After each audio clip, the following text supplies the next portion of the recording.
xibaar yu wér te wóor ca tàng ba abonnez-vous pour ngeen di mën di jot suñuy vidéo. daleen ak jàmm seen chaîne bi di Buzz 221 HD kii di Amadou Ba di député parti bii di Pastef daal dinay fësal benn xibaar bi nga xam ne président Macky Sall ak ñim àndaloon dañ ko fay waxoon ginnaaw bañ nekkee woon ci bopp réew mi te ndekete yu xibaar boobee xaajul woon bay dëppoog lu am xibaar boobee du woon akub xibaar bu wër si li ni mel kii di Amadou Ba ne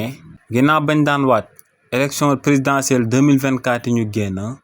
ne président Macky Sall dafa jékki-jékki woon daal di wax que ne day daal di reporter élection yooyee ba benn date ultérieure ne li ni mel nag sababoon na mu amoon ay sénégalais yu wàccoon ci tëli bi bañ daal di ciy boom ay nit ñu ñàkk ci seen bakkan waaye nag ne ginnaaw loolee le président Macky Sall gëmloo woon sénégalais yi que ne dafa bindoon akub lettre daal di koy jébbal waa conseil constitutionnel ngir ñooñee daal di koy saytul ndax mën naa amalaat akub troisième mandat waa wala déet te ne ginnaaw si li ni mel le président Macky Sall génnaatoon daal di xamal sénégalais yi que ne waa conseil constitutionnel ñoom ñoo ko tere mu daal di amal akub troisième mandat ci réewu Sénégal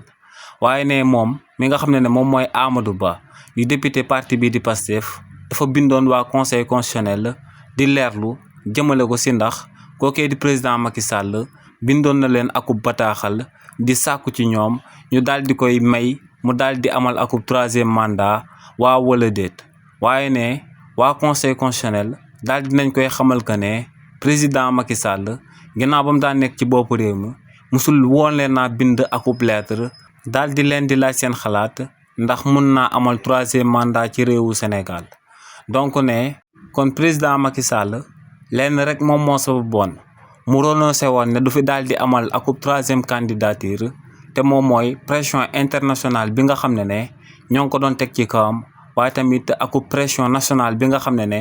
moo ngi doon am ci kawam ndax ne population bi wàcce woon nañ futteeku woon joxe woon sax seen bakkan ngir mu bañ a daal di fi amal akub troisième candidature donc ne kookee di président Macky Sall musut woon a bind waa conseil constitutionnel akub lettre daal di xool seen xalaat ndax mun naa amal akub troisième mandat waaw wala déet nee nag pression nationale ak pression internationale moom moo sababoon kookee di président Macky Sall renoncé woon ci troisième candidature am ci réewu Sénégal. xibaar yu wér te wóor ca tàng ba abonnez-vous pour ngeen di mën di jot suñuy vidéo.